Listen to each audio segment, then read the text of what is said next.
Live from Fargo and serving you on TV, online, and on the go. This is Valley News Live at 6. Local colleges say despite the coronavirus pandemic, most students living on campus have opted to live with a roommate this school year. And in doing so, MSUM and NDSU say that they've spread out move-in days to cut down on large crowds and say they're also prepared for what will happen when someone in the dorms tests positive for COVID-19. Valley News Team's crime and safety reporter Bailey Hurley explains what students can expect in what are called isolation rooms. Both MSUM and NDSU say although every precaution is being put in place to keep students and staff safe and healthy this year, they also know it's inevitable that some will still contract or be exposed to COVID-19. And if those students live on campus, NDSU says they have an entire building dedicated to isolating those students, while MSUM says they have 2 designated floors. If after 10 days of having a positive test and you've had 24 hours without a fever, then you're considered non-contagious, and then they would go back to their existing room. NDSU says the isolation hall has a stove, oven, microwave, as well as a fridge and freezer where students are able to make their own meals, saying dining services will replenish the pantry daily. And so they can take what they would like, make food as they need it, because that's what they've been doing in the dining center all along, is they don't just eat at 8 o'clock at noon. They eat all the time. Meanwhile, MSUM says their isolation students will be able to choose from the dining services website what they'd like to eat that day. And then twice a day, our staff will deliver food to students, so they'll still have hot meal options. Their dinner will include a continental breakfast for the next morning. Both schools say each COVID positive student will be housed individually and say the general public will not have access to the isolation unit. Adding on top of speaking with public health officials, housing and university staff will also speak with the students each day for both physical and mental health check-ins. When they're in isolation, we don't want them to feel isolated. We also want to make sure we have that face-to-face contact to make sure they're doing okay, and we continuously provide support to them. Bailey Hurley, Valley News Live. Both NDSU and MSUM say the isolation rooms are only for students who are living on campus in the dorms. Our run of decent weather continues, but changes are coming, so you'd better get outside tonight and take advantage while you can. Hutch is here with details on your Wednesday evening weather planner. Hutch? Indeed, get out and enjoy your Wednesday evening because beginning overnight changes once again coming Thursday and Friday, both first alert weather days. As we carry through Thursday, there will be an enhanced risk. So our chance of severe weather is increasing now as we approach the event. That enhanced risk means that we'll have numerous severe storms potentially. Isolated tornadoes cannot be ruled out, but large hail, damaging wind, and potential for flooding, as well as we'll have several rounds of storms. But right now, things quiet. We're watching storms developing out to the west near Montana, where that heat is on. 90s there. We are enjoying 70s in the Southern Valley and points east. Look what happens to those Montana storms as we go through the overnight hours. They sweep through the Highway 200 corridor and points north as we go through the morning hours. We'll have details on the main event for Thursday afternoon and evening, where we could see more widespread severe weather here in just a few minutes. Keep us posted, will you? The first day of school is fast approaching for K through 12 and college students across the Red River Valley. School leaders are saying bring it on to the pandemic as they sit on hundreds of thousands of dollars in personal protective equipment. Valley News Team's Callie Hubbard breaks down what you can expect.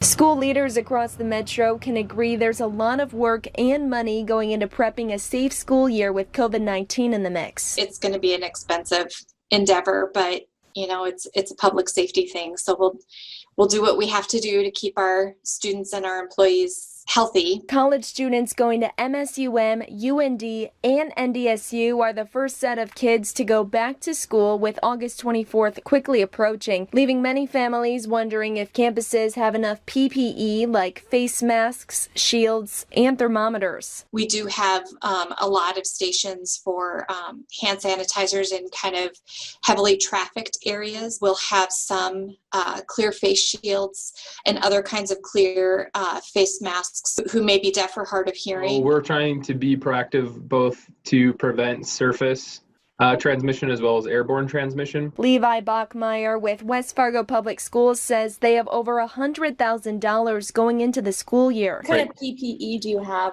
coming in for West Fargo? We're purchasing everything from disposable masks to cloth masks.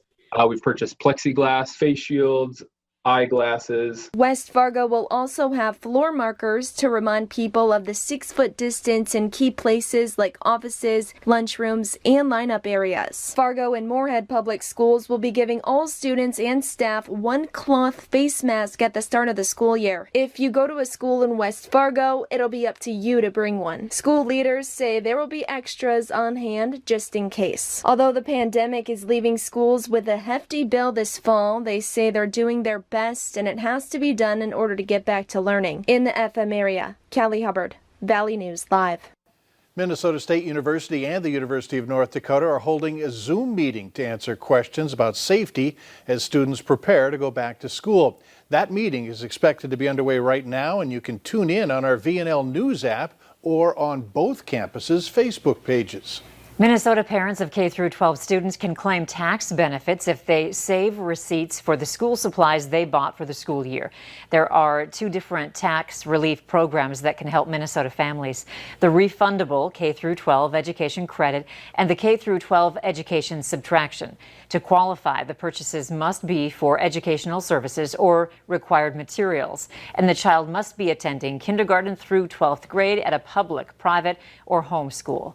For more information, you can go to the Minnesota Department of Revenue website. The state of North Dakota is pledging $750,000 to address the shortage of special education teachers. But some local parents say that their kids are being left behind. 20 paraprofessionals, including some locally, are getting a free ride to a 2-year program at Minot State University. It's part of those funds to get their degrees in special education. The Fargo School District has yet to announce its plans for students who need special education. West Fargo has said it's possible students with individual education plans could get additional help on Wednesdays. But one parent says there's no consistency from administrators. My kids need stability. They like that. It's something that is important to them. I mean, it's important to all children. We're able to select 20 that represent a variety of different school districts.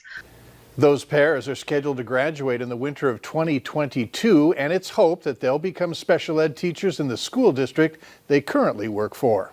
More scams are being reported in our area. Fargo police say they've been getting calls about scammers who identify themselves as your pastor in an email and ask you to buy $2,000 worth of gift cards.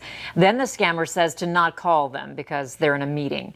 And Grand Forks police say scammers have been calling or emailing people claiming to be someone they know so they can get your personal information. Police are reminding you to never give out that personal information or buy gift cards for people you don't know. If you live in Lakota, North Dakota, you should be boiling your water before using it. The town has experienced a water main break on one of its main lines. Crews are working to repair it and hope to have things back to normal sometime tonight or tomorrow. For now, though, that boil water advisory will remain in effect until further notice. Firefighters in Grand Forks were called to put out flames at a home this afternoon. That call came about 90 minutes ago at the intersection of 17th Avenue and 38th Street South. Now officials are asking you to stay away from the area. No word on any injuries or the extent of damage. A man is dead, a woman injured after a car crashed into a tree this morning.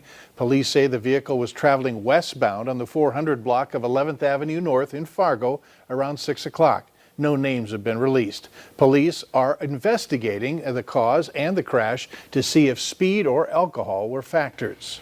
No prison time for a Fargo man who was arrested and accused of sexually abusing a 12-year-old girl and having child porn. Raymond Reed pleaded guilty to lesser charges. Investigators say a girl told her mother that Reed showed her a video with naked people on it and touched her inappropriately. Law enforcement found child porn on his phone. Records show he was credited for serving 143 days in the Cass County Jail. Reed was sentenced to 3 years of probation and must register as a sex offender. Later on Valley News Live at 6, we'll tell you about a program that aims to help kids get ready for the upcoming school year. But next, we'll look at our forecast. This morning, storms rumbled from the Southern Valley. Those are heading into the Minneapolis area now. The Southern Valley picking up anywhere from 1/10 of an inch to an inch or more of rain in parts of Lakes Country. Severe weather threat Thursday. Your hour-by-hour forecast next.